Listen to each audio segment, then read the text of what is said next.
सो ये guys welcome back to my new blog. So guys आज भी सुबह सुबह 6 बजे मैं तैयार हो चुका हूँ गुरुकुल जाने के लिए, क्योंकि आज आयुर्वेदिक चिकित्सालय गुरुकुल हरिद्वार में एक प्रोग्राम रखा गया है तृतीय द्विवार्षिक अधिवेशन का। सो उस प्रोग्राम में मुझे एज अ फोटोग्राफर इन्वाइट किया गया। तो फटाफट से चलता हूँ मैं गुरुकुल, फिर आपको दिखाता हूँ वहाँ का प्रोग्राम।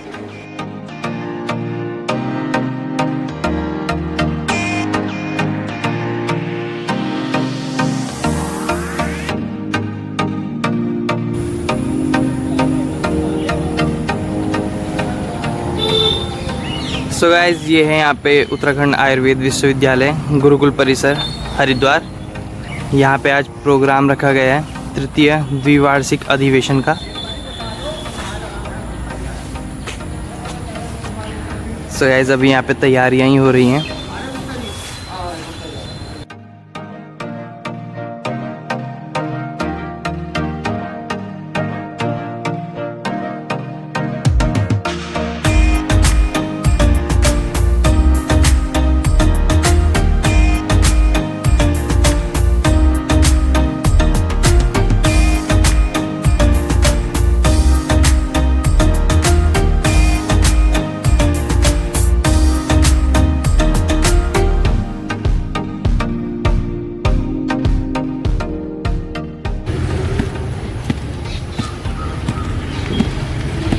भाई ये बढ़िया काम करा जी आप नासु भैया। बस दिल जो थकान थी सारी मिटा दी भाई साहब। हमें फोटो मिल जाएगा एक अच्छा, नहीं थारे कैमरा बढ़िया होगा। सो गाइस इसी तरीके से यहाँ पे भी भैया ने डेकोरेट किया है और अब यहाँ पे लगभग सारे की सारे डेकोरेशन कंप्लीट हो चुकी है। मैं एक बार आपको पूरा दिखा देता हूँ।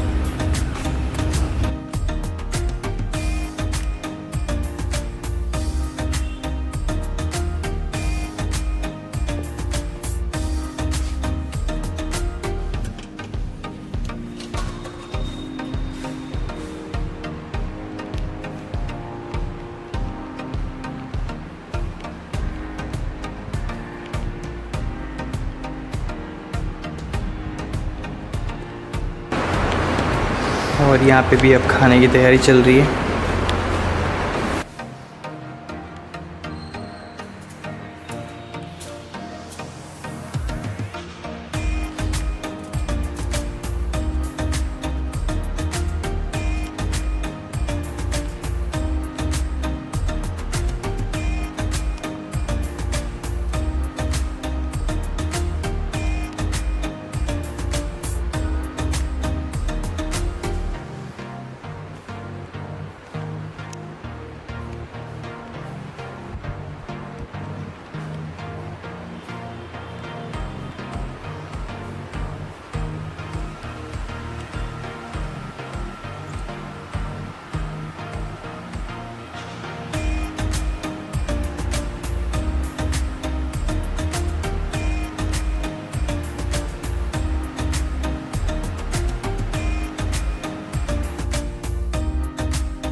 सो गाइज़ ये है यहाँ का स्टेज और फिलहाल यहाँ की भी डेकोरेशन पूरी तरीके से कंप्लीट हो चुकी है।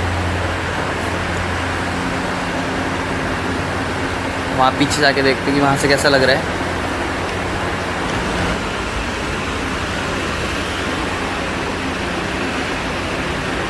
सो गाइज़ यहाँ से देख सकते हैं हम कितना ज़्यादा अच्छा लग रहा है।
फाइनली गाइस यहाँ पे स्वागत सत्कार कंप्लीट हो चुका है और अब अंदर प्रोग्राम स्टार्ट होने वाला है, तो हम चलते हैं अंदर की ओर। सभी साथियों से अनुरोध है, कृपया अपने मंडल के अंदर आ जाएं। कार्यक्रम की शुरुआत होने वाली है, सभी साथियों से अनुरोध है।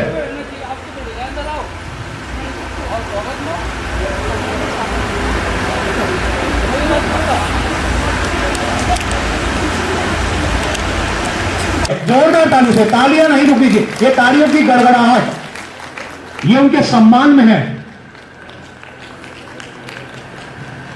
इसी क्रम को आगे बढ़ाते हुए मैं अब आमंत्रित करना चाहूंगा अतिथि विशेष अतिथि श्री प्रकाश चंद्र तिवारी जी को, संगठन मंत्री विश्वविद्यालय कर्मचारी महासंघ। जोरदार तालियों से स्वागत करें।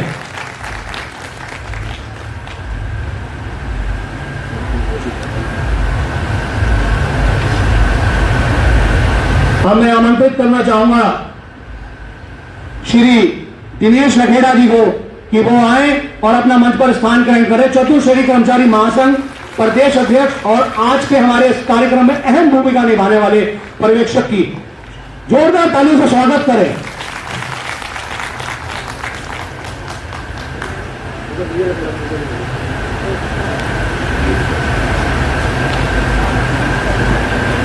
इसी क्रम को आगे बढ़ाते हुए अब मैं आमंत्रित करना चाहूंगा उपशाखा हो या कोई सी भी इकाई अपना महासंघ में भी अपना डंका बजाए हुए, और हमारे को लिए बहुत ही गर्व की बात है। मैं आमंत्रित करना चाहूंगा हमारी बड़ी बहन श्रीमती सुनीता चंद्र तिवारी जी को कि वो आए मंच पर अपना स्थान ग्रहण करें।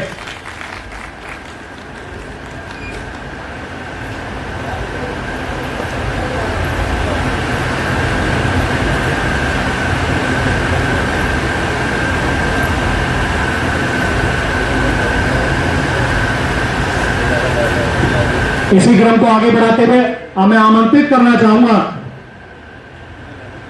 हमारे इस संगठन के बहुत ही प्रमुख और हमारे मुख्य स्तंभ श्री राहुल तिवारी जी को, वरिष्ठ प्रशासनिक अधिकारी।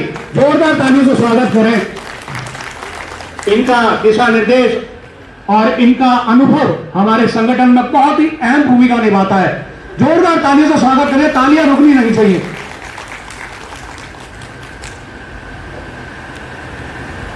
अब मैं आमंत्रित करना चाहूंगा हमारे बहुत ही बेहतरीन और ऊर्जावान हमारे कार्यकारी अध्यक्ष श्री खेमानंद भट्ट जी से कि वो आए और मंच पर अपना स्थान ग्रहण करें।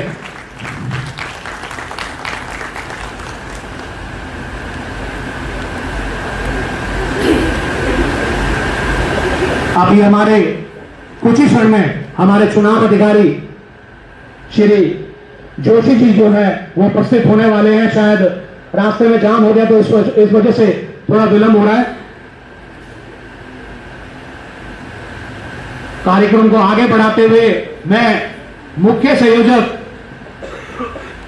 श्री कैंटूरा जी से अनुरोध करूंगा और हमारे अतिथिगणों से मैं अनुरोध करूंगा कि दीप प्रज्वलन कर इस कार्यक्रम की शुरुआत करें, और इस कार्यक्रम की शुरुआत के साथ जो ये सदन है, जो दीप प्रज्वलन जो है अज्ञानता पे ज्ञान का प्रतीक कहे जाने वाला, और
ज्योतिर्नमोऽस्तुते ब्रह्मज्योतिर्प्रदीप्ताय गुरुज्योतिर्नमोऽस्तुते नमामि धन्वन्तर्यादिदेवं सुरासुरवन्दितपादपादं लोके जरारुक्भयभृत्युनाशं दातारमीशं विविधौषधीनाम्।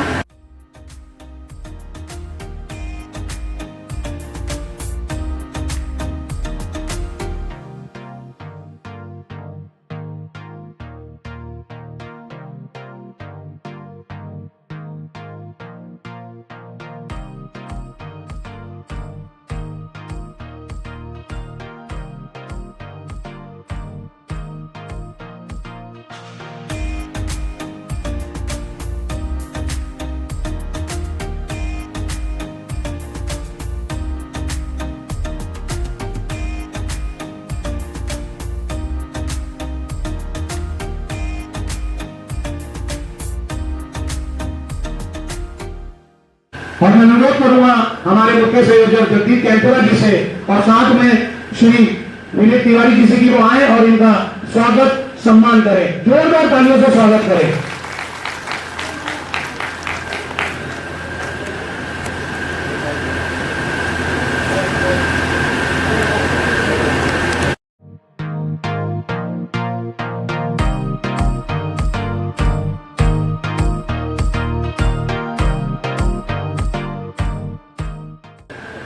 जिन कर्मचारियों को नामांकन प्रपत्र भरने हैं वो अपने नामांकन प्रपत्रों को जो है यहाँ जमा कराएंगे हमारे निर्वाचन अधिकारी पे, और उसके बाद जो है दूसरी पारी में चुनाव का जो एक कार्यक्रम है, जो हमारा आज का जो मुख्य कार्यक्रम है, उस पे जो है दूसरी पाली में वो जो है सुनिश्चित हुआ है। करके ही आज की तैयारी करी है और कल रात बहुत लेट हो गई थी, तो मैं शुरुआत करता हूं। आइए कुछ काम विशेष करते हैं, आइए कुछ काम विशेष करते हैं। रोशन ये परिसर, ये सदन आयुर्वेद विश्वविद्यालय करते हैं। गणपति गजानन महाराज को याद करते हुए, गणपति महाराज को याद करते हुए आइए इस कार्यक्रम का श्री गणेश करते हैं, श्री गणेश करते हैं। हमारे अतिथिगण सभी यहां पर मौजूद हो चुके हैं और मैं अतिथिगणों के लिए कुछ पंक्तियां कहना चाहूंगा। हार को जीत की दुआ मिल गई, हार को जीत की दुआ मिल गई, तप्त मौसम में जैसी ठंडी हवा मिल गई। हार को जीत की दुआ मिल गई, तप्त मौसम को जैसे ठंडी हवा मिल गई। और आप आए तो श्रीमान कुछ यूं लगा, और आप आए तो श्रीमान कुछ यूं लगा जैसे हमारे जख्मों को कुछ दवा मिल गई, कुछ दवा मिल गई। उस आपस को दूर करने की वजह से मुझे आना पड़ा।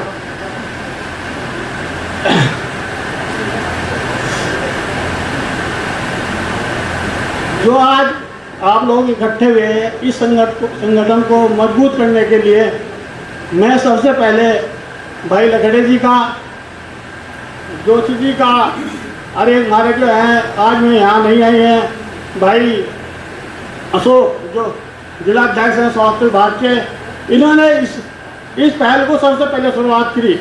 मैं कहता हूँ उनके लिए जोरदार तालियां लगाएं, क्योंकि संगठन इधर उधर घूम रहा था, सबको पता है, कोई इधर जहाँ तक उधर।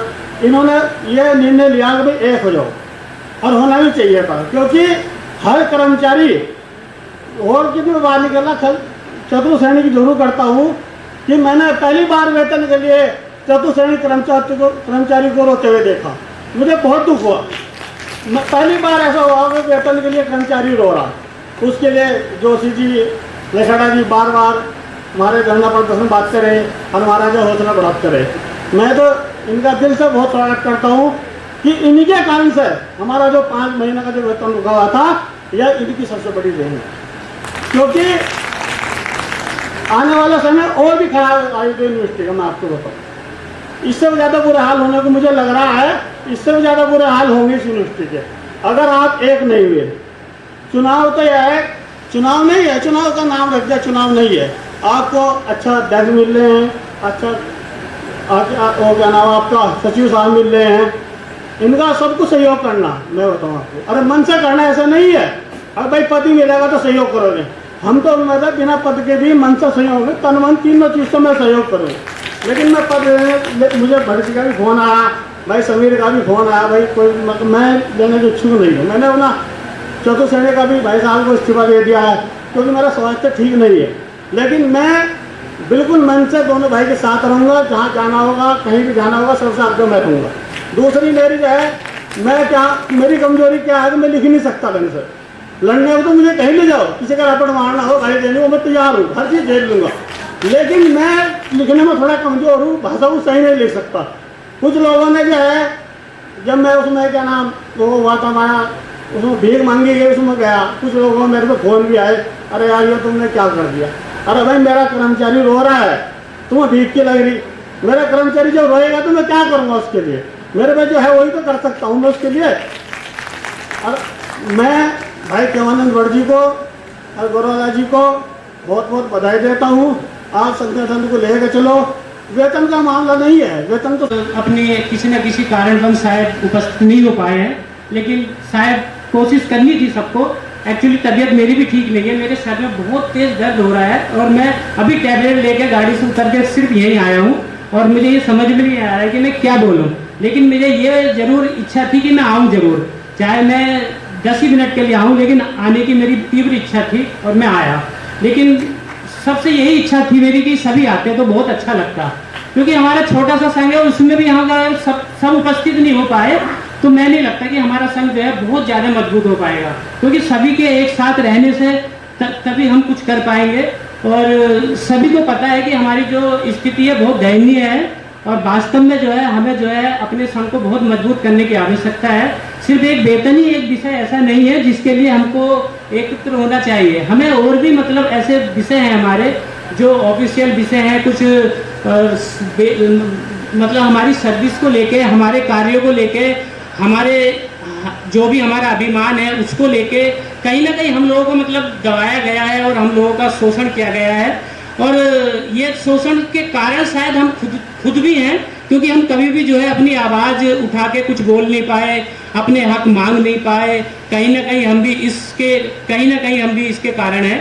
और मैं चाहता हूं कि हमें बहुत अच्छे साथियों का साथ मिले और हमारे बहुत अच्छे श्रेष्ठ पदाधिकारी हैं जो हमें बहुत अच्छा मार्गदर्शन भी देंगे और हम सब में से कुछ ना कुछ पदाधिकारी बनेंगे और उनके हाथ में कुछ ये डोर दी जाएगी जिसको वो संभाल के रखेंगे। और मुझे जहाँ तक लगता है कि पद कोई बड़ी बात नहीं है कि हमें सचिव बनना चाहिए, हमें अध्यक्ष बनना चाहिए। हमारा सबका अगर उसमें सहयोग रहेगा तो एक बिना पद के भी हम बहुत कुछ कर सकते हैं। वो इस वजह से यहाँ सम्मिलित नहीं हो पाए। 2 पंक्तियों के द्वारा मैं ये कहना चाहूंगा, जो साथी थोड़ा सा कतराते हैं संगठन में आने के लिए, अब तो निकला खुद के अंदर से, अब तो निकला खुद के अंदर से। अब घर में सम्मान की जरूरत है, घर में सम्मान की जरूरत है। जब अपनी जरूरत होगी तब तो आ जाओ, क्योंकि जब वेतन का बात होती है तो सभी कर्मचारी आते हैं। हम सब वेतन तक सीमित रह गए हैं। आप जब भी अभी तक पिछले आंदोलन डाले 2 साल में, तो हमने सबने वेतन स्थायी समाधान की लड़ाई लड़ी है। वेतन स्थायी समाधान, और तो वेतन का मुद्दा ही नहीं है मेरी नजर में, क्योंकि जब कार्मिक की नियुक्ति होती है वो वेतन का अधिकार, उस पर नियुक्ति पत्र के साथ ही उसे अधिकार मिल जाता है वेतन मिलने का, और वो कोई नहीं रोक सकता। मैं बार बार मंच के माध्यम से बोल रहा हूं, उसे कोई भी नहीं रोक सकता, उसे ना कोई रोकेगा, क्योंकि आप काम कर रहे हैं और काम का दाम ले रहे हैं। और जो और मांगे हैं हमारी, पदों को सृजन की हो, स्टाफिंग पैटर्न का मामला हो, और भी कहीं हो ऐसे बतेरी चीजें जो संगठन को बढ़ाने के लिए, कहीं और आप जाएंगे यूनिवर्सिटीज में तो आप देखेंगे कि संगठन को बढ़ाने के बहुत कार्य किए जा रहे हैं, अनेकों कार्य किए जा रहे हैं, जिससे कि संगठन बढ़ रहा है। और साथ ही साथ संगठन की शक्ति को देखते हुए जो है दूसरे वाला भी सोचता है कि यार इनसे पंगा लेना बेकार है, इनसे लड़ाई करना बेकार है। कहा के पत्थर को चकनाचूर होना चाहिए, वार चाहे एक हो भरपूर होना चाहिए, वार चाहे एक हो भरपूर होना चाहिए।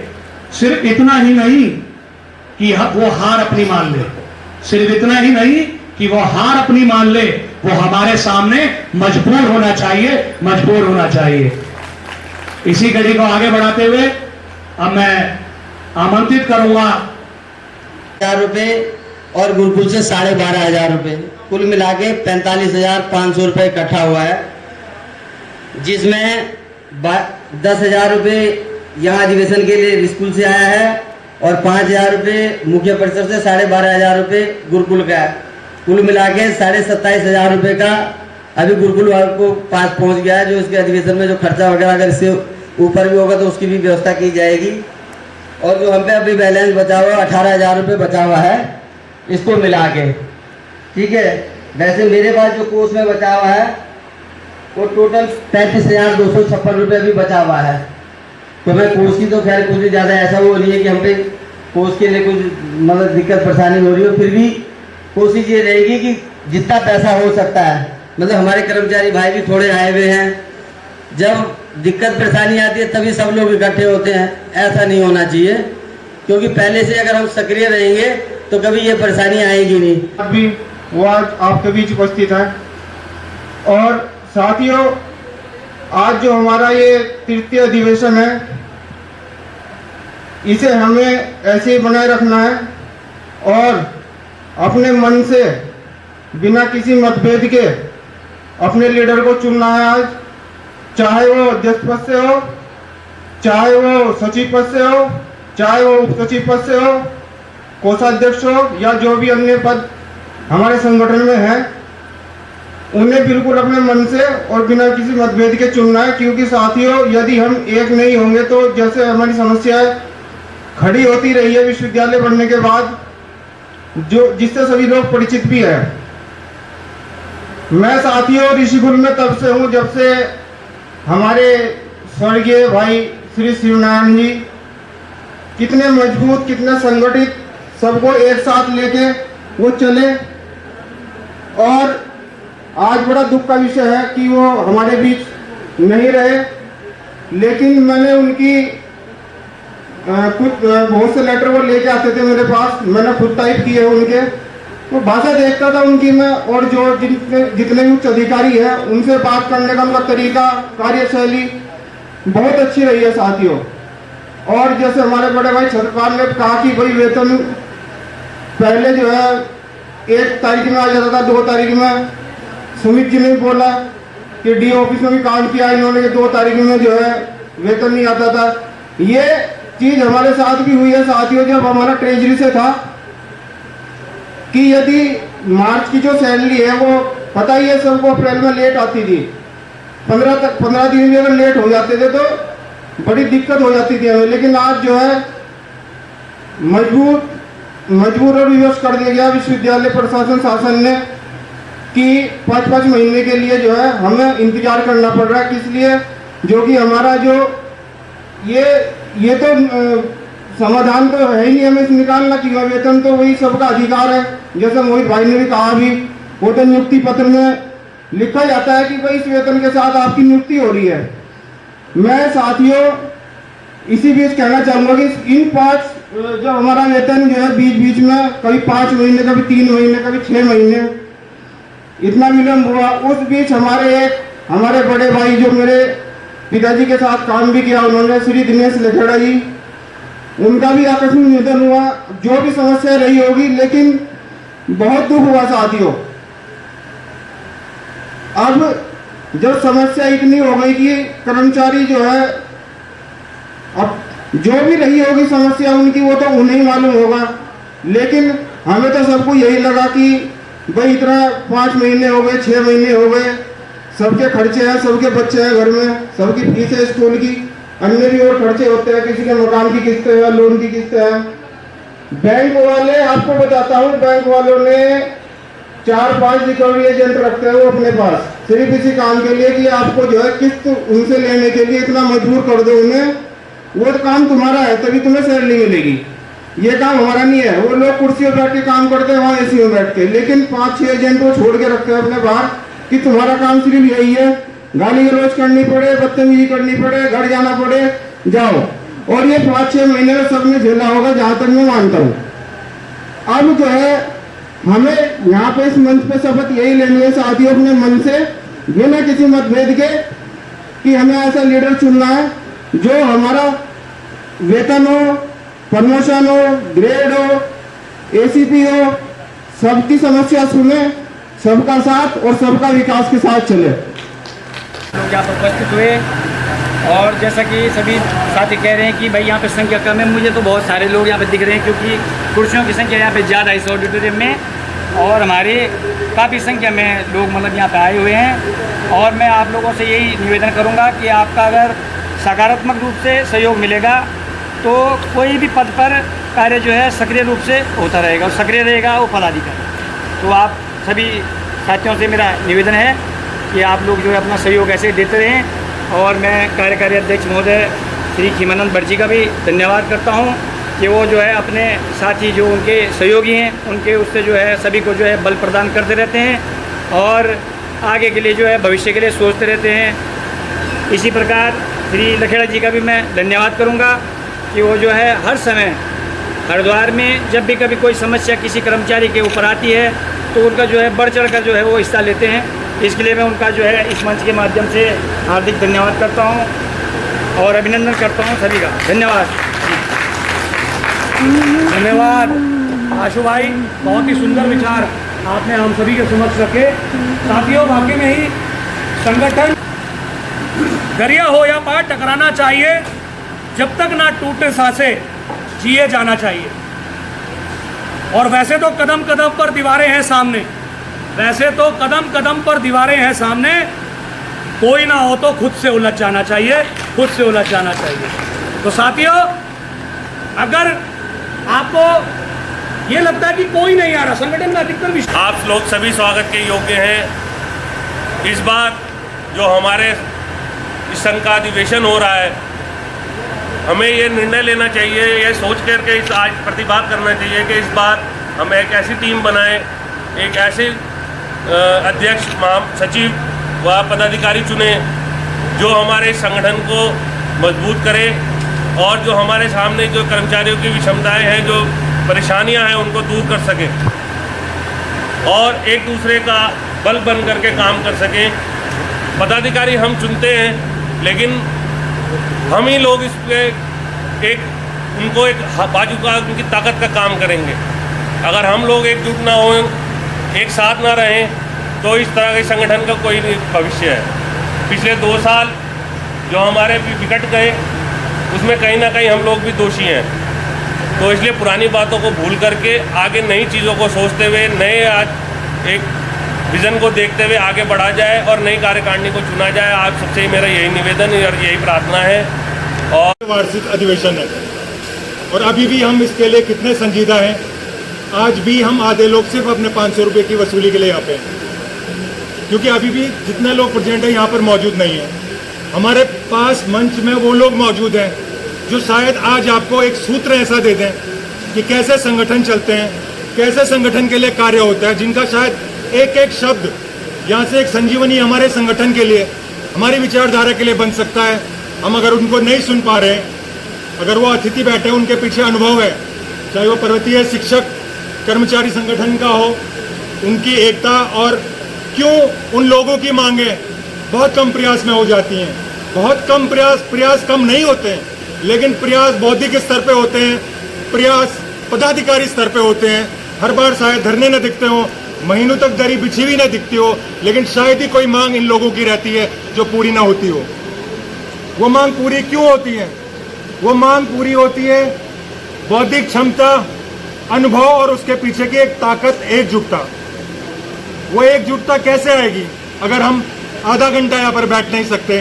आदरणीय लखेड़ा जी हैं, मैं तो उनका आभार मैं कह भी रहा था, हम तो शायद ही उनका आभार व्यक्त कर पाए कि पहले शुरू से, चाहे वो जब संघर्ष समिति बनी थी शिवनारायण भाई जी के टाइम से, उनका योगदान हम भूल नहीं सकते। उन्होंने संगठन के लिए, अपने लिए जीना, सिर्फ सांस लेना जीवित होने का सबूत नहीं है। जिंदा होने के लिए जिंदा दिखना जरूरी है। ये एहसास अगर किसी ने कराया कर्मचारियों को, कार्मिकों को, तो निश्चित तौर पे लखेड़ा जी हैं, भाई शिवनारायण जी हैं। लेकिन कब तक कराएंगे? कब तक कराएंगे? 6 साल तक आपको यही बताया जाएगा कि हम एक हैं। मैं तो कह रहा हूं, नारा बदलो, आवाज भले दो न दो, लेकिन दिल से एक हो। हम आवाज दो, एक हैं, लेकिन हम एक होने चाहिए।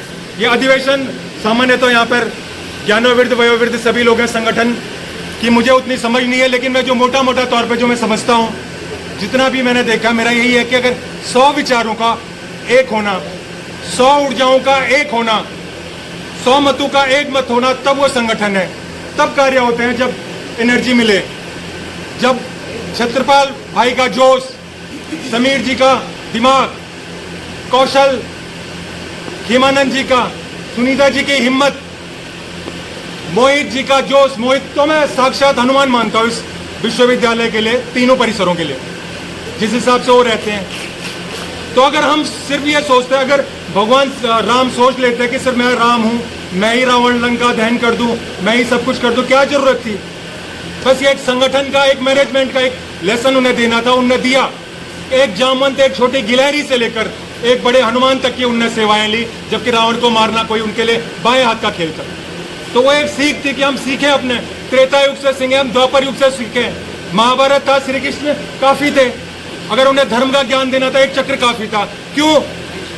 उन्होंने बताया कि सिर्फ अर्जुन के गांडीव से ही सिर्फ धर्म युद्ध नहीं जीता जाता, धर्मराज चाहिए, सत्य चाहिए, न्याय भी साथ में चाहिए, युधिष्ठिर की तरह, बल चाहिए भीम की तरह, योग्यता चाहिए अर्जुन की तरह, सुंदरता, रचनात्मक, कलात्मकता, यानी कि विचारों को, अपनी बातों को हम किस तरह रख पाए, वो चाहिए नकुल की तरह, और बुद्धिजीवी दिमाग चाहिए सहदेव की तरह। वो भी एक भाई को लेकर जंग जीत जाते हैं। तो एक जरूरी है, कोई अगर कहे कि अकेला चना भाड़ नहीं फोड़ सकता, और ये संगठन, ये कोई राजनीतिक संगठन नहीं है। यहाँ जीत हार होती है तो हारने वाले को विपक्ष में बैठ के हमेशा किसी को कोसना नहीं है। यहाँ तो जीत भी होगी तब भी एक है, हार भी होगी तब भी एक है, वो हार नहीं है। आदरणीय राहुल तिवारी जी को आज से पहले शिक्षण संघ आपने सुना था, संरक्षक रह चुके हैं प्रांत में, उन लोगों का प्रयास था, उन्हें प्रयास किया जोड़ने का, और मुझे लगता है इससे बड़ा प्रयास, ऐतिहासिक प्रयास अपने आप में था, अपने हितों के लिए हम सब लोग एक। फील्ड की शासन की व्यवस्था अलग है, लेकिन यहाँ की व्यवस्थाओं के लिए हमें एक होना पड़ेगा। अब न हो एक, लेकिन एक दिखना पड़ेगा। पर दिख तो सकते हो, एक नहीं दिख सकते हो क्या? किसी को शिकायतें यहाँ पर करो, व्हाट्सएप पे विचार रखना कोई आपकी सक्रियता का पैमाना नहीं है। आधे लोग अंतर्मुखी, जिन्हें नहीं लिखना पसंद होता है। आधे लोग ऐसे हैं कि जब आपको उनको विचार देना होता है उस वक्त वो बिजी रहते हैं, और जब तक उन्हें विचार देना होता है तब तक मैसेज डिलीट हो चुके होते हैं। विचार जाने, अपने विचार दो भैया। आप इस संगठन, आप भी पीछे से जिंदाबाद कर रहे हो ना, आप भी कह रहे हो होश में आओ, होश में आओ, लेकिन वो होश में आओ का नारा पहले आपको शीशे के, आईने के सामने लगाना पड़ेगा। अपने आप को होश में लाओ। क्या आपकी इतनी वैल्यू है कि आप 6 महीने तक धरने पे बैठोगे और आपके वेतन के लिए कोई सुध लेने वाला नहीं होगा? किसी अधिकारी में इतनी हिम्मत होनी चाहिए, उसका घर के नौकर है कोई, आप एक चुने गए, नियम से चुने गए हैं, कोई आयोग से चुना गया है, कोई निदेशालय से चुना गया है, राजभवन से चुना गया है। आपको वेतन न देने का हक कौन देता है किसी को? और वेतन देने के बाद एहसान दिखाते हैं, वेतन दिखाने के बाद जय जयकार जिंदाबाद चाहिए, शर्म आनी चाहिए। लेकिन इसके लिए एक होना पड़ेगा, और यहाँ से बार बार ये चीजें नहीं होंगी। संगठन में 6 साल, अब नाबालिग नहीं रहा है आपका संगठन। अब ये दूध मुआ बच्चा नहीं है कि उसे दूध दिलाने के लिए कभी दाई माँ बाहर से आना पड़ेगा। इनको आने, ये लोग दिशा निर्देश दे सकते हैं, और जितना ये दे सकते हैं, जितना समय, मुझे नहीं लगता लखीरा जी ने अपने संगठन को उतना समय दिया होगा जितना इन्होंने निःशुल्क के लिए दिया, उनका ये एहसान कभी। लेकिन क्यों सब पीड़ा जानते हैं? वो आपकी राजनीति के लिए नहीं, लेकिन उनकी पीड़ा समझते हैं, उनकी पीड़ा समझते हैं, जिनके घर की हालत वो जानते हैं, इसलिए वो साथ हैं। आज जोशी जी हैं, तिवारी जी हैं, सब लोग हैं। शायद मैं ज़्यादा बोल रहा हूँ, मंच मेरी समस्या भी है, और अगर बोलना भी पड़ता है, क्योंकि मैं सिर्फ अपने विचार नहीं बोल रहा हूँ। मुझे पता है मैं यहाँ पे आप सबके प्रतिनिधि तौर पे, अगर मैं आपके दिल की बात बोल रहा हूँ तो एक बार हाथ खड़क, और अगर मैं आपकी बात नहीं कह रहा हूँ तो मैं बैठ जाता हूँ, क्योंकि सिर्फ विवेक तिवारी को इतना कहने का हक नहीं है। लेकिन अगर मैं सुमन पाल की बात बोल रहा हूँ, अगर मैं अनिल जी की बोल रहा हूँ, अगर मैं कश्मीरी जी, उन बेचारों की समस्या जस की तस है, तो कैसे हमें पदों के लिए लड़ना होगा, हमें चिकित्सालय में औषधि नहीं आती है उसके लिए लड़ना होगा, हमें छात्रों के लिए लड़ना होगा। इस विश्वविद्यालय की आन बान शान सारी जिम्मेदारी हमारी है, हमें बोलना पड़ेगा, न सिर्फ वेतन के लिए। पूरा एक बार सिस्टम सही होगा तो ऑटोमेटिक सब चीज़ें होंगी। अगर आपके पटल पे कार्मिक होंगे तो क्यों नहीं काम अपने आप होंगे। मुझे लगता है हमारे इतने सारे सक्षम लोग हैं कि वो सारे प्रशासनिक अधिकारी इतने अनुभवी कि एक एक आदमी काफ़ी है संभालने के लिए, देखने के लिए।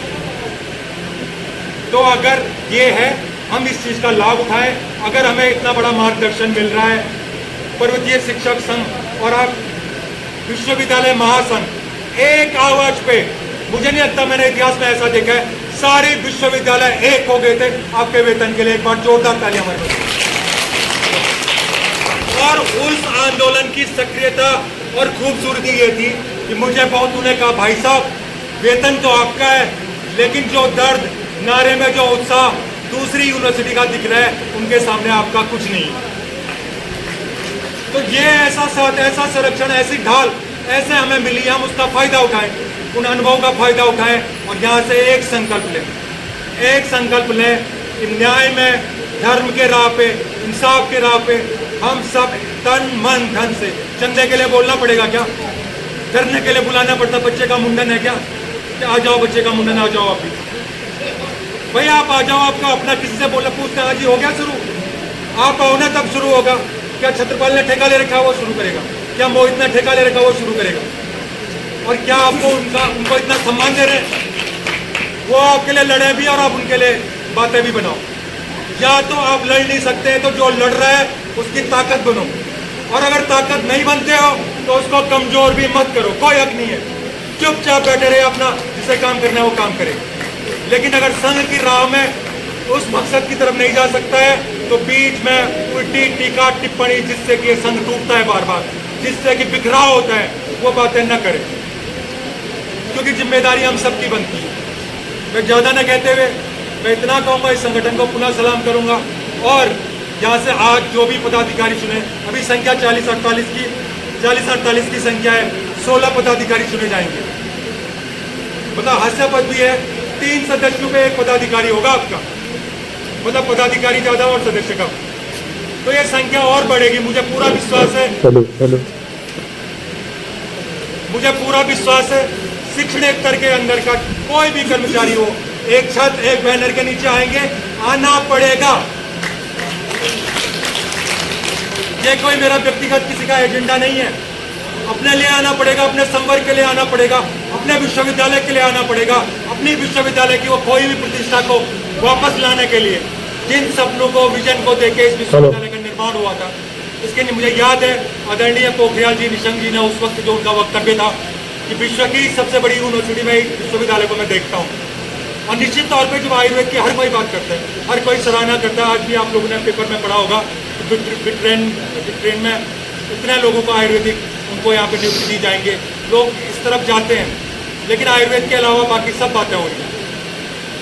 तो दोस्तों, कहना तो बहुत कुछ चाहता हूँ, लेकिन समय समय में कहता रहता हूँ और कहता रहूँगा, क्योंकि मैं वो कलंक नहीं लेना चाहता जो द्रोणाचार्य ले गए। मैं वो कलंक भीष्म पितामह की तरफ भी नहीं ले जाना चाहता। मैं न वो पांडवों की तरफ सर झुका के द्रौपदी का चीरण देख सकता हूँ, न मैं श्री कृष्ण जैसी, भले मुझमें ताकत न है, लेकिन मैं अपनी तरह से मैं चीर बचाऊँ न बचाऊँ, लेकिन जहाँ वो कहते नहीं, जहाँ कहीं कट दिखे वहाँ रफू करने की कोशिश, वहाँ एक तल्ला लगाने की कोशिश विवेक तिवारी हमेशा करेगा, एक सदस्य के नाते करेगा। जब जब जरूरत होगी तब तक करेगा।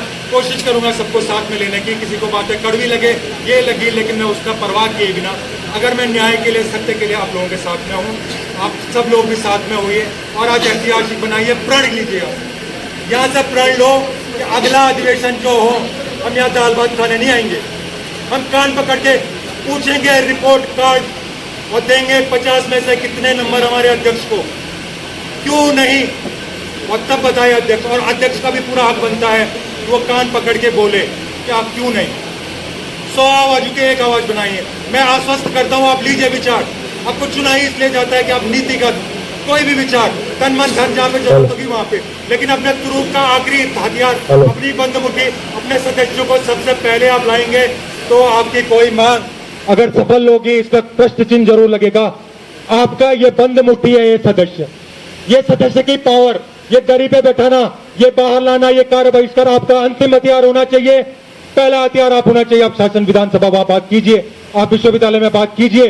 और उसके बाद उन्हें डर होना चाहिए कि आज ये अध्यक्ष यहाँ पर आया है, 3 परिसरों के कार्मिकों का यहाँ पे अध्यक्ष आया है। अगर इसकी बात मैं न मानूं तो पता नहीं क्या हो जाएगा, पता नहीं इनके सदस्य क्या कर लेंगे। ये नहीं कि उसे पता है इनके तो दरी पे आना है, कुछ नहीं करना, वो क्या मांग करेगा, क्या आपको सीरियसली लेंगे। और होता यही आया है और हमने देख लिया। ऐसा नहीं है कि हर चीज में मांगू में वक्त लगता है, वक्त बहुत दिया है, कहीं ना कहीं रणनीति उपस्थित हमारे सभी भाई और बहन, अभी हमारे विवेक जी ने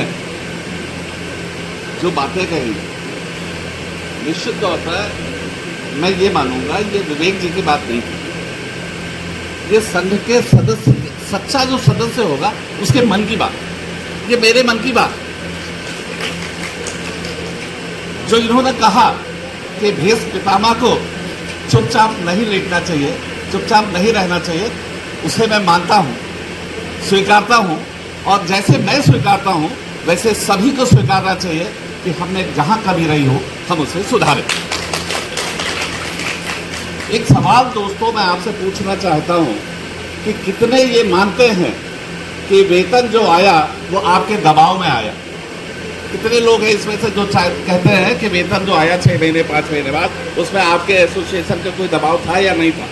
कितने लोग हैं?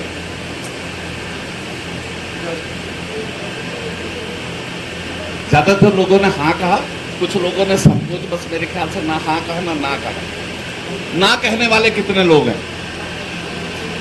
एक भी नहीं। मुझे लगता है सब लोगों के हाँ है।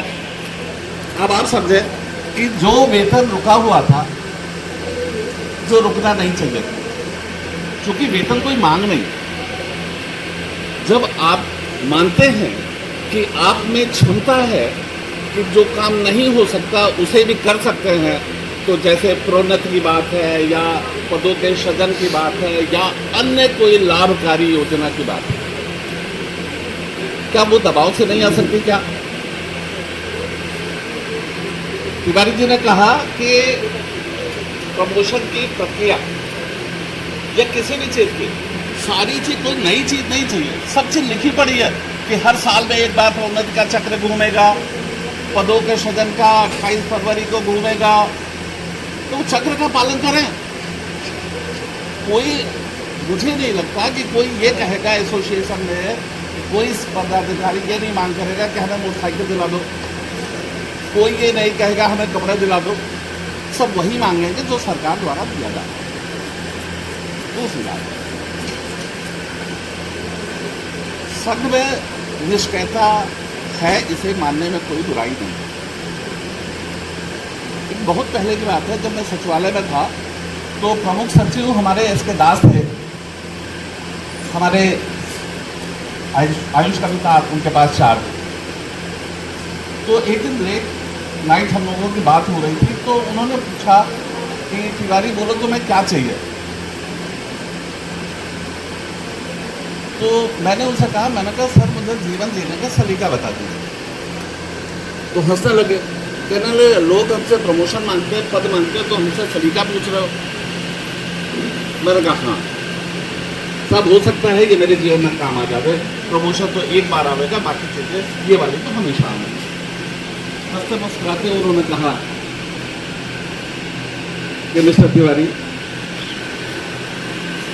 आप पहले इस बात का ध्यान करें कि आप समाज का या जहां भी हैं आप उसका नेतृत्व करें। ये प्रथम धारणा आपकी होनी चाहिए। कतिपय परिस्थितियों में आपको लगता है कि आप इसका नेतृत्व नहीं कर सकते, तो आप नेतृत्व करने वाले के साथ में मजबूती से चलिए। आपको लगता है कि आप अपने नेतृत्व के साथ भी नहीं चल सकते, कहीं कोई मतभेद आपका आ रहा, कहीं कोई मनभेद आपका आ रहा, चुपचाप किनारे खड़े हो जाइए। जो नेतृत्व कर रहा है उसे नेतृत्व करने दीजिए, उसे व्यवहार में डालिए।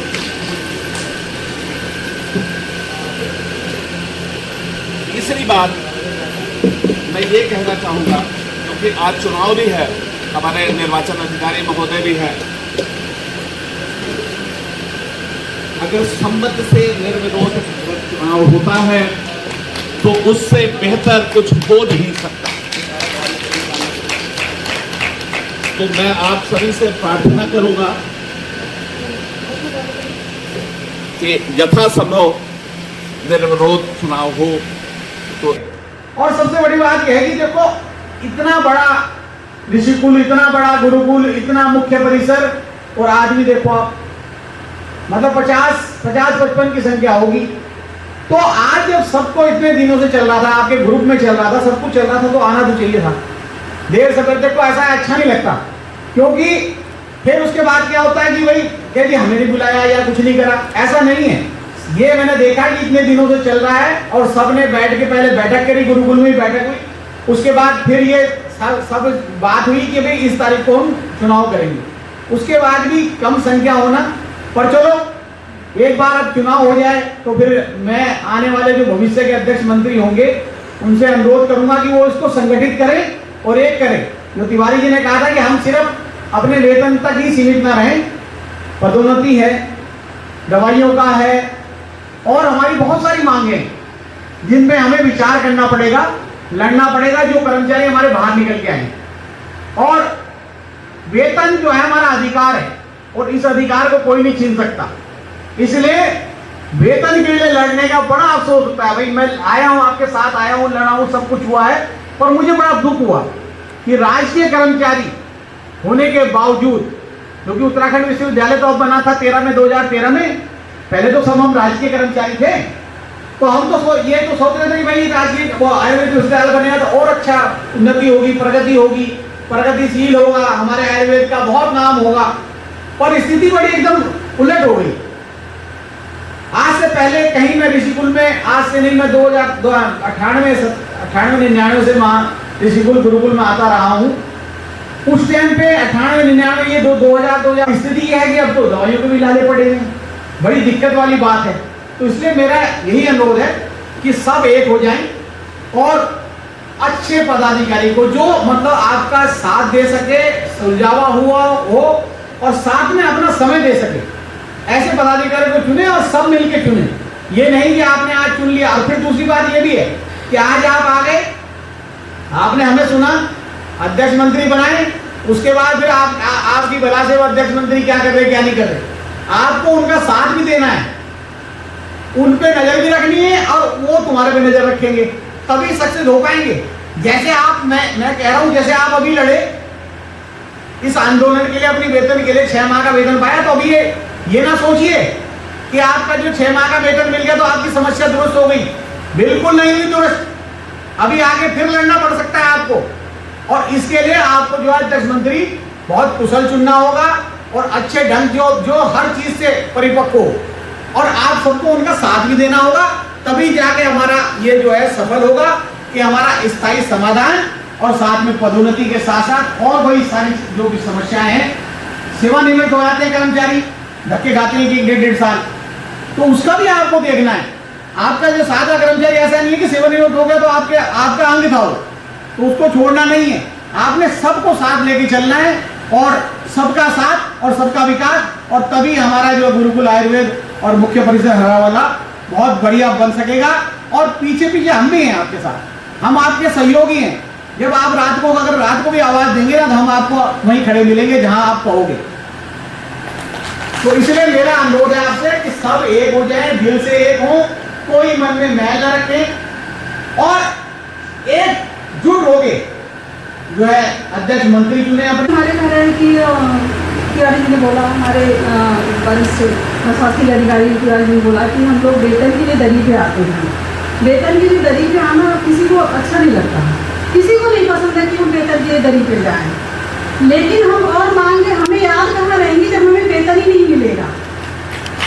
वेतन हमारा जब वेतन मिलेगा, हमारे जब घर खर्चे चलेंगे, हमारे जब बच्चे खुश रहेंगे, हमारा जब हम जैसे मैं महिला हूँ, मैं अपने घर के किचन और बच्चे और पति जो भी है सब हमारे जब खुश रहेंगे हमारे काम से, और घर के काम कैसे तो ढंग से सबको पता है, तो क्या आएगा जब वेतन हमारा समय से मिलता रहेगा तो हमें सब मुद्दे याद रहेंगे।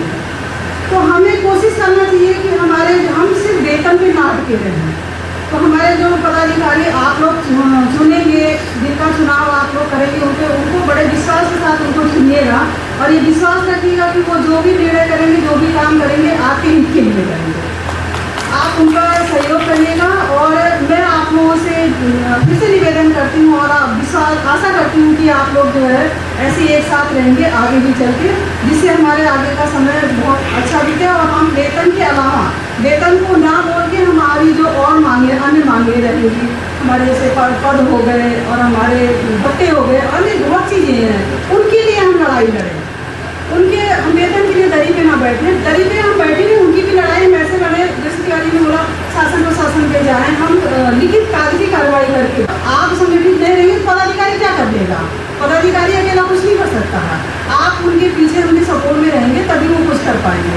तो आप प्लीज़ आप लोग उनका सहयोग करिएगा, जिसको भी पदाधिकारी बनाइएगा आप लोग बहुत सोच समझ के बनाइएगा। आप लोगों ने पिछले के 2 साल देखे हैं कि हमारे जो 2 साल बहुत अमूल्य समय होते हैं, उन 2 सालों में हमारा बहुत कुछ हो सकता था, लेकिन चलिए जाने दीजिए उसको, आगे का हमारा सही गुजरे, इसके लिए हम आप लोगों से विशेष निवेदन करते धन्यवाद। इनके एक साथ लेकर के एक ताकत बन करके अगर हम आगे लड़ेंगे तो हमारे जो समस्याएं हैं, किसी भी प्रकार की समस्याएं हों, चाहे वो हमारे जो मूलभूत समस्या है वेतन, या उसके अलावा जो हमारे प्रमोशन के हैं पद हैं, हमारे MSCP है, हमारे जो खाली पद पड़े हैं, चाहे वो समस्या हो, इन सभी समस्याओं को हम कैसे हासिल कर सकते हैं, इसके लिए जो शिक्षकेतर कर्मचारी हर विश्वविद्यालय के अपने जो शिक्षकेतर कर्मचारी है, उनका दायित्व और अधिक बढ़ जाता है। उसी क्रम में मुझे एज एन ऑब्जर्वर यहाँ पर भेजा गया है और मेरे से पूर्व वक्ताओं ने भी उन समस्याओं पर प्रकाश डाला है, जिसमें एक बात हमें ये अपने मस्तिष्क में रखनी चाहिए कि किसी भी खेल में हो या किसी भी स्पोर्ट्स में देखिए आप, जो कैप्टन होता है वो जब किसी भी, चाहे आप एग्जाम्पल ले लीजिए क्रिकेट का, तो कैप्टन जब एक बार बना दिया जाता है तो कैप्टन के पास जिम्मेदारी होती है, वो किस समय क्या डिसीजन लेता है और पूरी जो टीम होती है वो अपने कैप्टन को सपोर्ट करती है। हो सकता है कभी कभी कैप्टन के द्वारा कोई डिसीजन गलत ले लिया जाता है, तो इसका अर्थ ये नहीं होता है कि वो कैप्टन जो है पूर्व मानसिकता से ग्रस्त होता है। उसी को उदाहरण के स्वरूप हमें अपने जीवन में भी मानना चाहिए कि हमारे बीच से ही जो भी अध्यक्ष या जो भी हमारे पद हैं, 16 पदों का जिक्र किया जा रहा है, जिनको आप लोग चुनेंगे, उनका भी यही दायित्व होगा कि किस तरीके से आप जीतने के बाद, चाहे वो सर्वसम्मति से हो या मतदान से हो, आप किस तरीके से जो है उनका साथ देंगे और जीतने के बाद उनके साथ जब तक उनका समय है उनके साथ खड़े रहना, ये सबसे बड़ी बात है। तो मैं तो ये कहूँगा कि संघीय शक्ति, एकता में ही शक्ति है, संगठन में ही शक्ति है। मैं विश्वविद्यालय में गुरुकुल कांगड़ी विश्वविद्यालय से संबंध रखता हूँ, आपके पड़ोस में ही है। हम भी पिछले 2 महीने से लगातार धरने में बैठे हुए हैं और ये खबरें भी आप लोग अखबारों के माध्यम से आपके जानकारी संज्ञान में आता रहता है। हमारे विश्वविद्यालय में भी पहले 2 संगठन हुआ करते थे।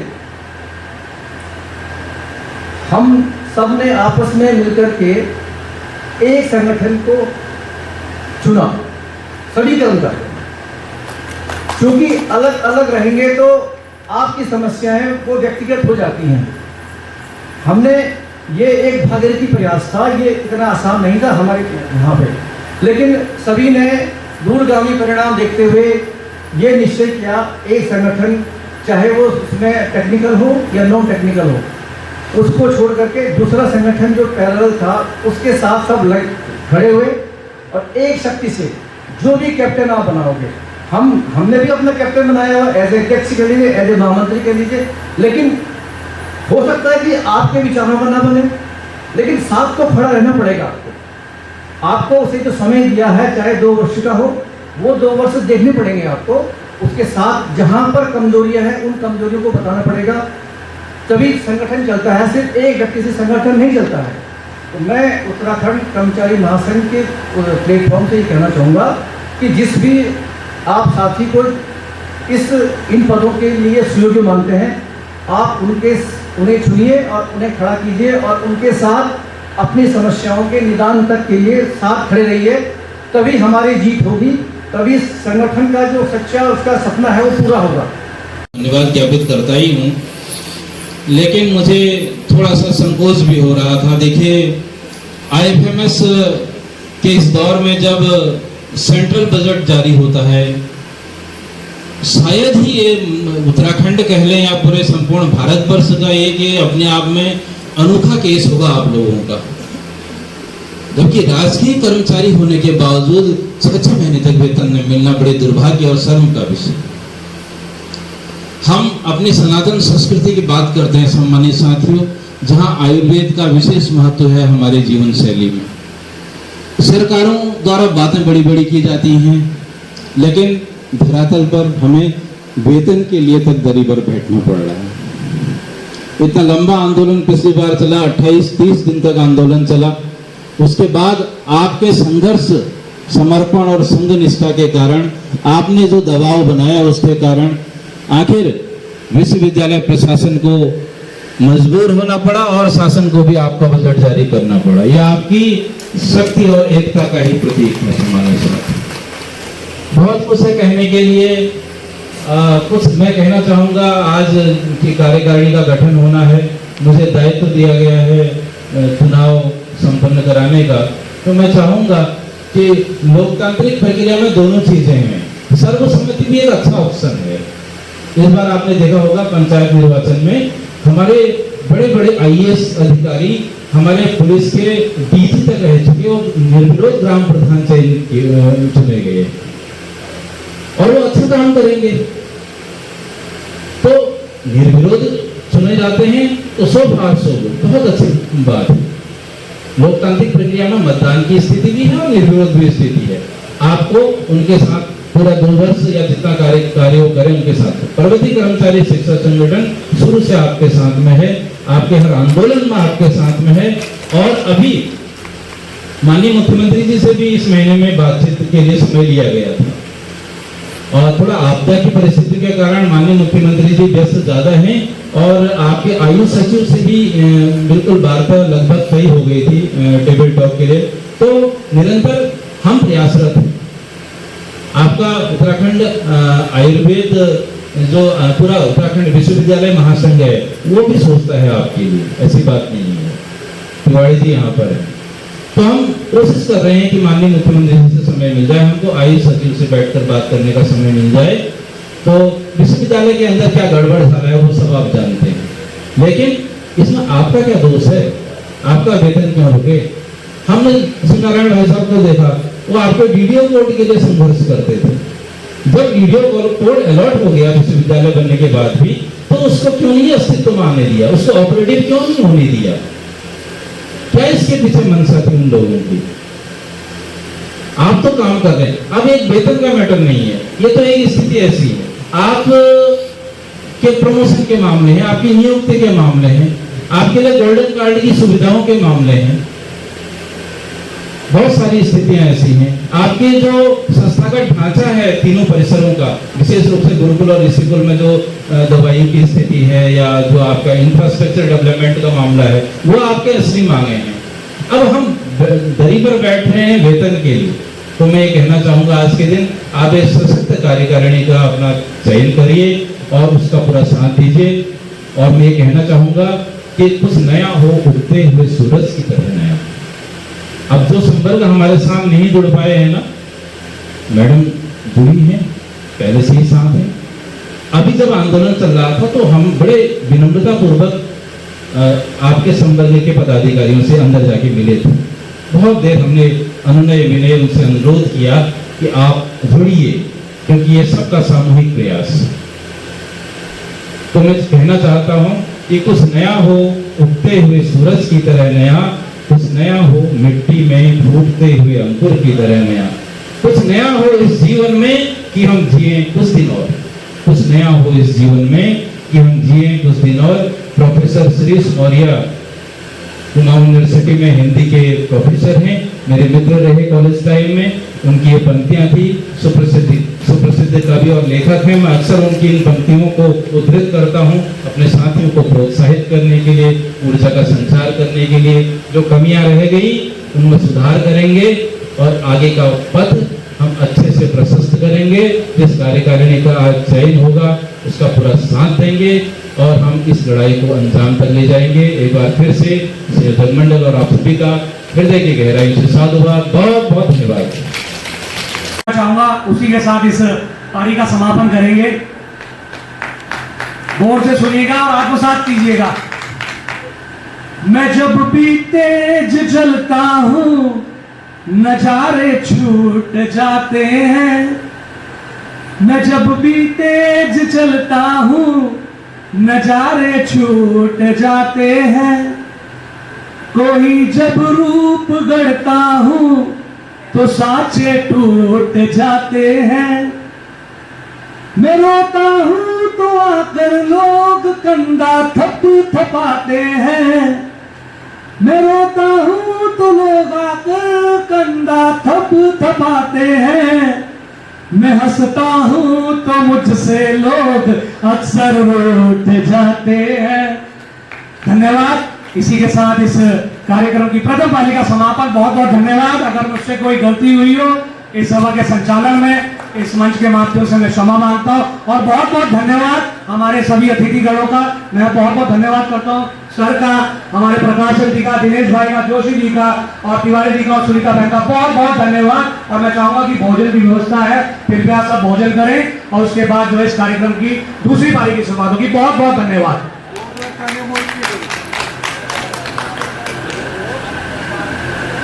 बातें यहाँ पर मैंने सुनी है, पीड़ा है, मगर जैसा कि पूर्व वक्ताओं ने कहा, वेतन के लिए आपको लड़ना पड़ा, हम सबको लड़ना पड़ा। वेतन कोई मुद्दा नहीं होता। बहुत सारी बातें और हैं जिनके लिए आपको संगठन की आवश्यकता है। वेतन तो एक बहुत ही सहज वृत्ति है, सहज व्यवस्था है, जिसके लिए आपको कहने की आवश्यकता नहीं पड़ती। मैं भी देखता हूं कि मेरा ऑफिस समय पर वेतन बनाता है और समय पर विश्वविद्यालय भेजता है। इसमें हमें कोई जो है ना किसी का आग्रह की हमें आवश्यकता नहीं होती। तो आगे वेतन मिल भी जाएगा इसी तरह से। क्योंकि कुछ चीजें ऐसी रही हैं, विश्वविद्यालय शायद वो नहीं कर सका व्यवस्थाएं, तो शायद ऐसा रहा होगा, मेरा ऐसा मानना है। मैं बहुत ही पॉजिटिविटी के साथ जीता हूँ।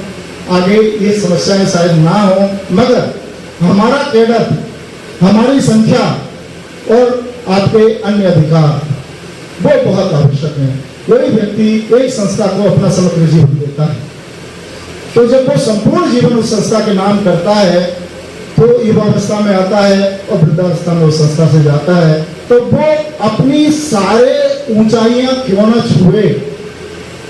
ऐसा ना हो तो किसी भी वर्ग के साथ हो, किसी भी संवर्ग के साथ हो, कि वो जिस पद पर एंट्री की और उसी पद पर अगर उसे वहां से विदा होना पड़ जाए तो बहुत ही कष्टकारी होगा। और इसी के लिए संगठन होते हैं। मुझे हमारे NSA अजीत डोभाल की एक पंक्ति याद आती है, और शायद जो उन्होंने कहा था वो मुझे भी लगता है, जरूर नहीं है कि आप मेरी बात से सहमत हों। यही बात उन्होंने कही थी। उन्होंने कहा था कि मैं शक्ति के सिद्धांत को मानता हूं। जरूर नहीं है कि आप भी उसको मानते हो, मगर मेरा ऐसा मानना है कि अगर शक्ति आपके पास है, शक्ति कहां से आती है? शक्ति संगठन से आती है। संघे शक्ति कलौ योगी, और शक्ति ऊर्जा का अजस्र स्रोत है। शक्ति अकेला विध्वंस नहीं करती, शक्ति तो बहुत ही कंट्रोल्ड होती है। शक्ति निर्माण करती है, शक्ति संतुलन बनाती है, शक्ति समझौते कराती है, सकती है तो टेबल टॉक होती है, नहीं तो हमें कोई पूछता नहीं। तो डोभाल साहब की ये बात के साथ मैं हमेशा रहता हूं। मुझे बहुत ही अच्छा उनका एक उद्बोधन जो कभी दिया होगा उन्होंने लगा था। और दूसरा ये है कि संगठन मजबूत इसलिए भी जरूरी है कि इससे राष्ट्र का निर्माण होता है, समाज का निर्माण होता है। अगर आप प्रसन्न हैं तो मेरी संस्था निश्चित रूप से प्रसन्न है, ऐसा मेरा मानना है। और अगर संस्था प्रसन्न है तो यूनिवर्सिटी भी खुशहाली होगी, और यूनिवर्सिटी खुशहाल है तो प्रदेश भी खुशहाली होगा, वहाँ के मरीज और जितने भी लोग हमसे जुड़े हुए हैं, छात्र छात्राएं और भी होंगे, सब खुशहाल होंगे। बहुत अधिक समय न लेते हुए सिर्फ मैं इतना कहूंगा कि आप अपने मनोरथों में निश्चित रूप से सफल होंगे। सबके चेहरों पर प्रसन्नताएं देखने को मुझे मिलेंगी।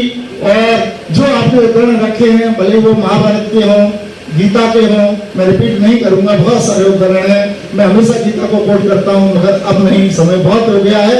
और रामायण के हों, विनय न मानव जल जल इत्यादि इत्यादि जो भी बातें हैं आप सबको मालूम है। बहुत बहुत शुभकामनाएं, बहुत बहुत धन्यवाद। Thank you very much. तो फिलहाल गाइस यहाँ पे हमारा आधा प्रोग्राम कंप्लीट हो चुका है, आधा प्रोग्राम निपट चुका है।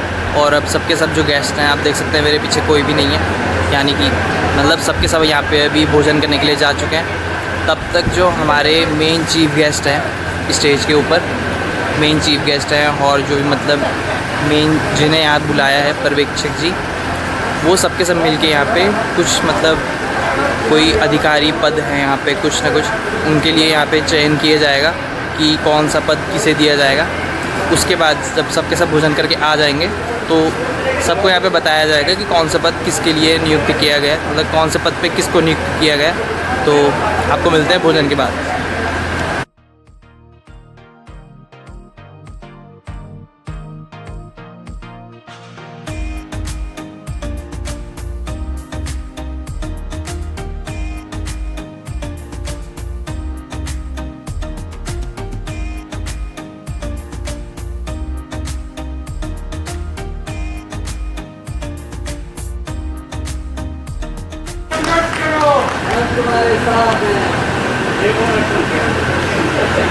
अध्यक्ष महिला हेतु एक पद के लिए श्रीमती सुनीता तिवारी जी आप भी मंच पर आ जाएंगे।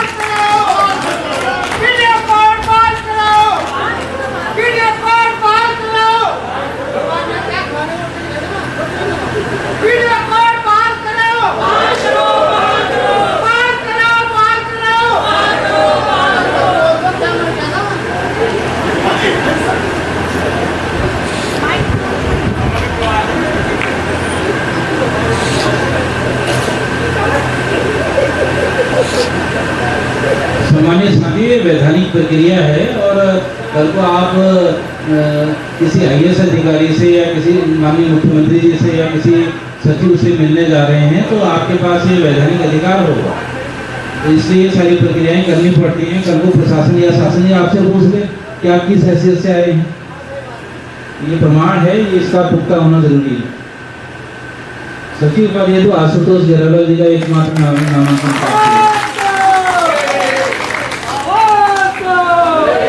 उप सचिव के लिए सत्यपाल सिंह और विजय कुमार सिंह जी ये दो पद हैं, दोनों के लिए आप मंच पर आ जाएंगे।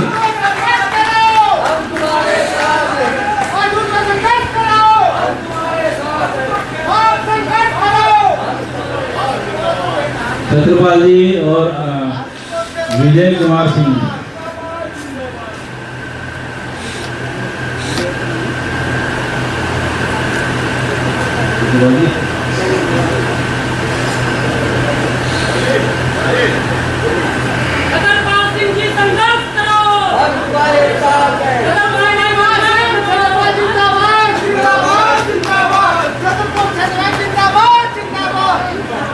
संगठन मंत्री 3 पद हैं, इसमें मंच पर आ जाएंगे राजभर सिंह नेगी जी, विनोद कुमार कश्यप जी और सुमित कुमार जी।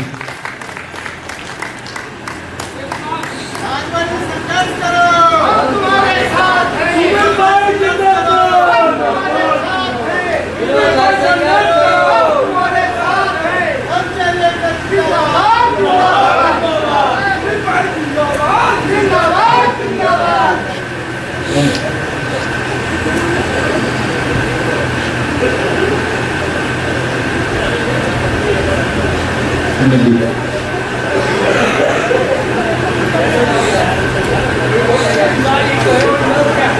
ये बहुत ही महत्वपूर्ण पद होता है संगठन मंत्री का, इसलिए पद कुछ ज़्यादा भी रखे गए हैं संगठन को मजबूती देने के लिए। कोषाध्यक्ष एक बहुत ही निर्णायक ये है पद है, अनिल सिंह नेगी जी। सह कोषाध्यक्ष राजू कश्यप जी और बाला देवी जी भी आ जाएंगे। राजू कश्यप और बाला देवी जी आप ही आ जाइए।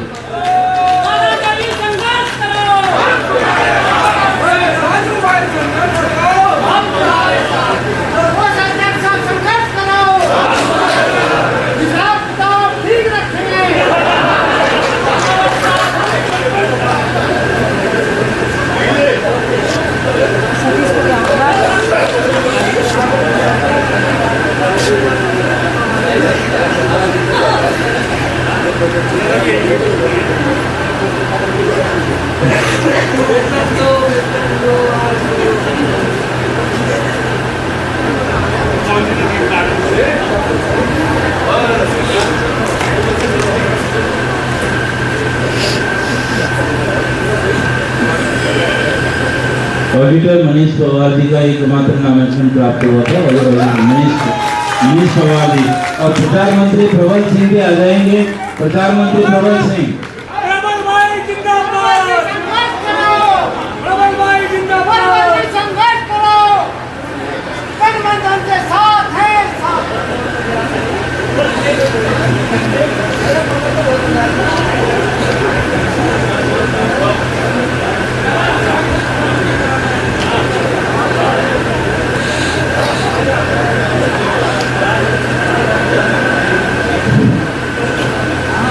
मुझे ऐसा लगता है कि ठीक है आपने प्रतिनिधि चुने हैं, लेकिन मुझे कई चेहरे ऐसे दिखाई दे रहे हैं सदन में बैठे हुए जो उन प्रतिनिधियों से भी ज़्यादा सक्रिय हैं।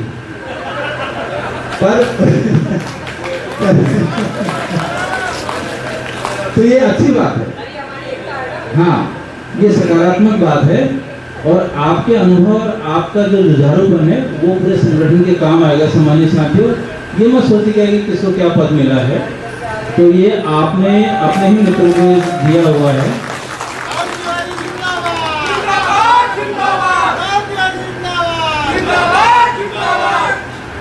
के संगठन के बहुत अनुभवी लोग, राहुल तिवारी जी जैसे लोग, विवेक जी जैसे लोग, तिवारी जैसे लोग हमारे साथ बैठे हुए हैं यहाँ पर। भाई सुनील पाटिल जी हैं, मोहित मनोसा जी हैं और बहुत सारे लोग हैं जो संगठन में वास्तव में बहुत सक्रिय रहते हैं। लेकिन आपने ये जो जिम्मेदारी दी है, आपने साथ भी देना है इन लोगों का संघर्ष में और हम भी आपके साथ रहेंगे। इस प्रकार से ये जो 2025-26 में जो 2 वर्ष के लिए प्रति द्विवार्षिक अधिवेशन में 2 वर्ष के लिए आपने कार्यकारिणी का ये गठन किया है, तो आपकी अनुमति हो तो सदन की अनुमति से सब कुछ होता है सदन लोकतांत्रिक व्यवस्था में, तो इसकी घोषणा कर दी जाए। अध्यक्ष पद हेतु श्री भीमानंद भट्ट जी को निर्विरोध निर्वाचित घोषित किया जाए। और आपसे निवेदन है, निवेदन रहेगा कि आप मंच पर भी आ जाएंगे जिन का नाम यहाँ से बोला जा रहा है। उपाध्यक्ष पुरुष शैलेश सेमवाल जी, आपको हार्दिक बधाई। आपको निर्वाचित घोषित किया जाता है, एकमात्र नामांकन आपका प्राप्त हुआ था।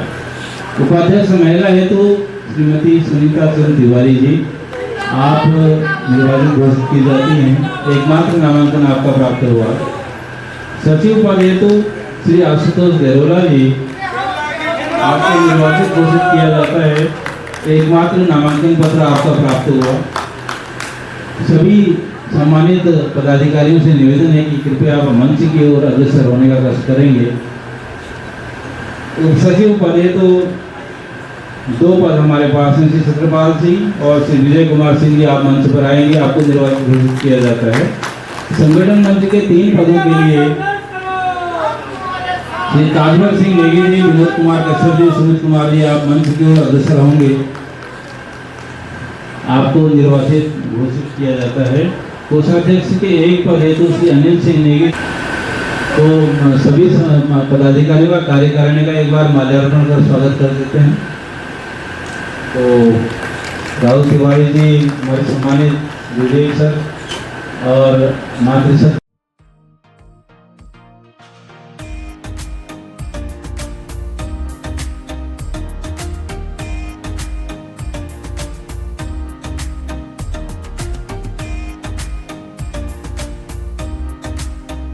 अपने पद का नाम बोल दीजिएगा। उत्तराखंड आयुर्वेद विश्वविद्यालय के शिक्षणेतर कर्मचारी संगठन के जिस पद की जिम्मेदारी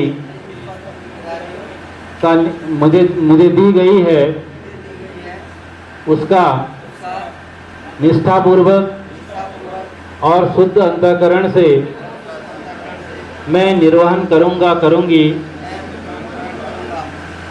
मेरे कर्मचारियों के विषयों के संबंध में जो भी मेरे संज्ञान में लाया जाएगा उसके लिए मैं अपनी ओर से 100% प्रयास करूंगा। मैं अपने संगठन में जो पद मुझे दिया गया है उसकी जिम्मेदारी का निर्वहन ईमानदारी पूर्वक और संघ निष्ठा से करूंगा। धन्यवाद।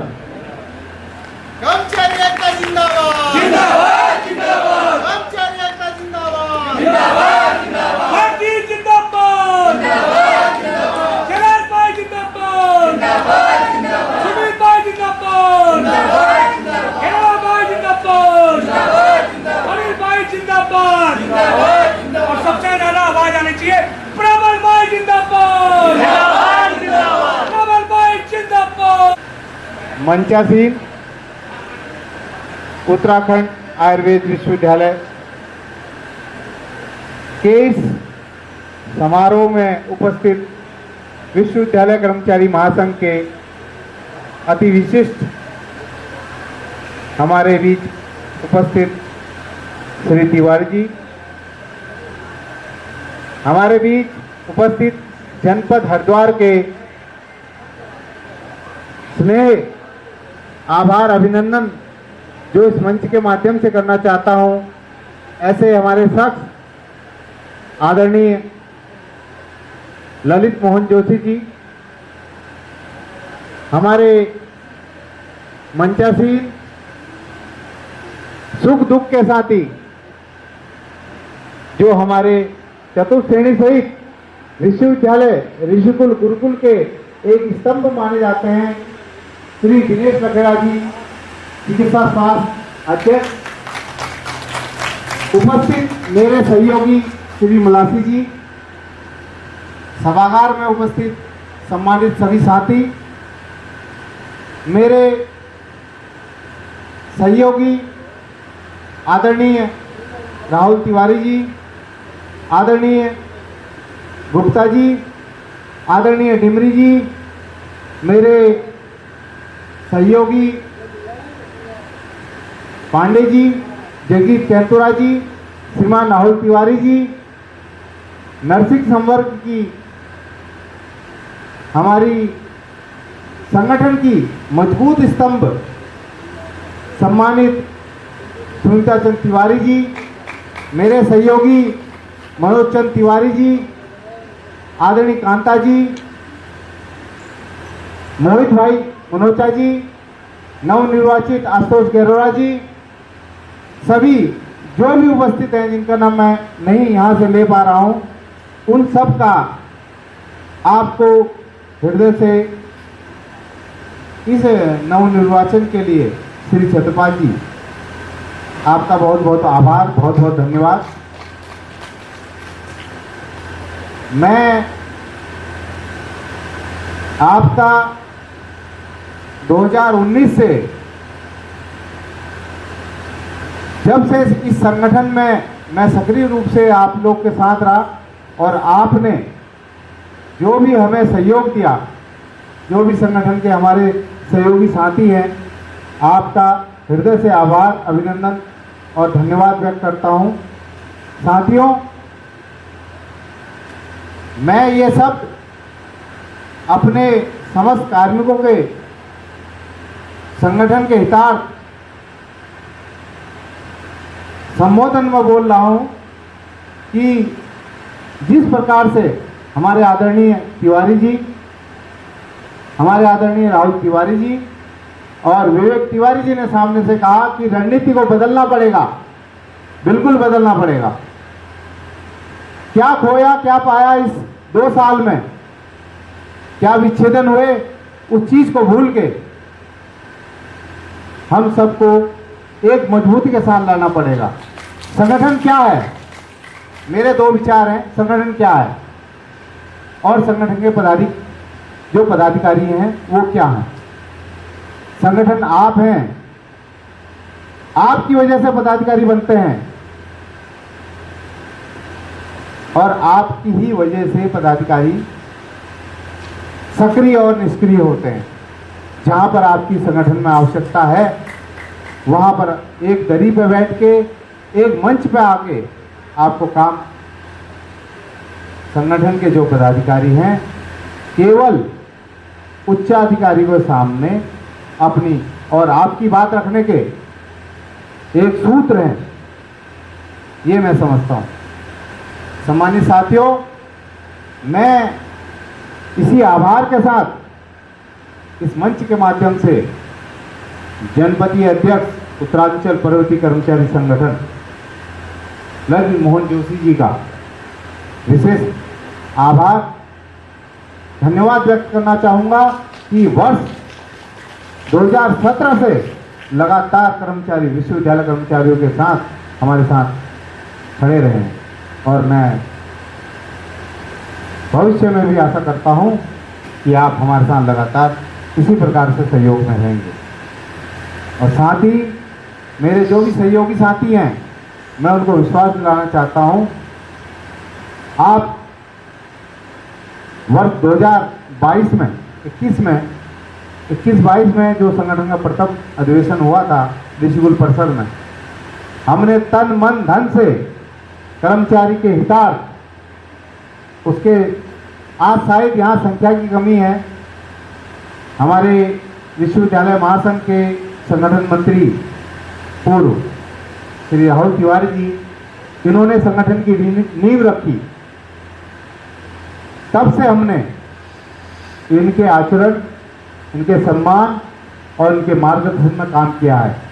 और ऐसे ही हम लोग मिलजुल कर जो हमारे वरिष्ठ हैं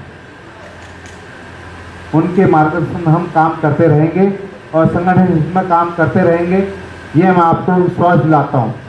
शासन प्रशासन जिस स्तर पर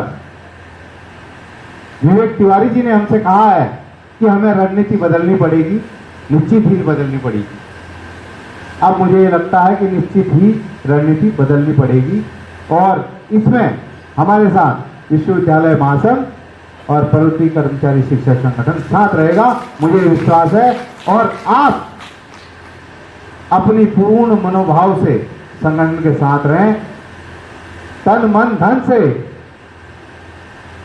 जिस भी स्तर पर जाना पड़े उस स्तर से मैं समस्त पदाधिकारियों की तरफ से मैं आप लोगों को ये बात कहना चाहता हूं कि जिस भी स्तर से शासन हो या प्रशासन, हम लड़ने को तैयार हैं और कर्मचारी की मांग को पूरा करने के लिए हम भरपूर प्रयास करेंगे। इसी उद्घोष के साथ घर जिंदा हो तो जिंदा रहना जरूरी है, घर जिंदा हो तो रहना जरूरी है, घर जिंदा हो तो एहसास होना जरूरी है, घर जिंदा हो तो संघर्ष के लिए लड़ना जरूरी है, घर जिंदा हो तो अपनी जिंदगी दिखानी जरूर है। इस संगठन के विश्वास और एकता, संघर्ष और विजय के साथ, इस उद्घोष के साथ मैं आपका पुनः इस मंचासीन और सभागार में जो उपस्थित जो सम्मानित साथी हैं, मैं उनका हृदय से आभार अभिनंदन व्यक्त करता हूं। जो मुझ पे आपने विश्वास दिलाया, हर संभव मैं इस कसौटी में खरा उतरने का प्रयास करूंगा। और आपका पुनः हृदय से नमस्कार, धन्यवाद। ढांचे बनाया, बल्कि बड़े ही डिसिप्लिन तरीके से जो है और शांतिप्रिय तरीके से, किसी की तरफ निर्विरोध तरीके से इस प्रक्रिया को संपन्न कराया। इसके लिए आप सभी बधाई के पात्र हैं, साधुवाद के पात्र हैं। और हम ये आशा करते हैं कि नवगठित कार्यकारिणी दिए हुए अपने जो निर्धारित उनके लक्ष्य हैं, उन लक्ष्यों को प्राप्त करने के लिए संघर्ष करेगी।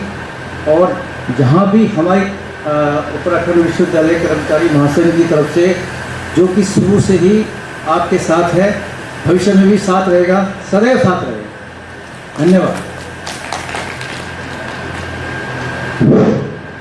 बस अब अंतिम सोपान पे श्री खीमानंद भट्ट जी से निवेदन है कि आप सभी का धन्यवाद करते हुए आज की सभा के समापन की घोषणा करें। धन्यवाद निर्वाचन अधिकारी महोदय। पुनः आपका धन्यवाद दूंगा कि आप हमारे उत्तराखंड आयुर्वेद विश्वविद्यालय के तृतीय अधिवेशन में आप सादर आमंत्रित हुए और शांतिपूर्वक रूप से आपने निर्वाचन का जो निर्वहन किया है। उत्तराखंड आयुर्वेद विश्वविद्यालय का प्रत्येक कार्मिक आपको धन्यवाद ज्ञापित करता है। और इसी क्रम में हम आपका पुनः आभार व्यक्त करते हुए इस तृतीय द्विवार्षिक अधिवेशन की समाप्ति की घोषणा करते हैं। और संगठन के साथ आप सदैव हमारे बीच रहेंगे।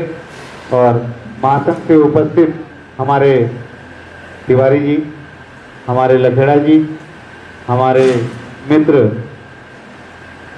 मलासी जी, आप ऐसे ही विश्वविद्यालय कर्मचारी संघ को सहयोग प्रदान करते रहेंगे, ऐसी अभिलाषा के साथ इस तृतीय द्विवार्षिक अधिवेशन की समापन की घोषणा करता हूं। धन्यवाद, नमस्कार।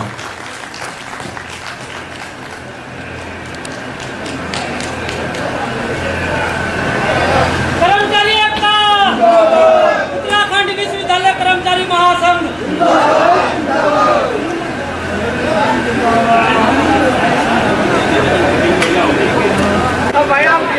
सो फाइनली गाइस यहाँ पे प्रोग्राम ख़त्म हो चुका है, कंप्लीट हो चुका है। तो अब हम चलते सबके सब घर की ओर।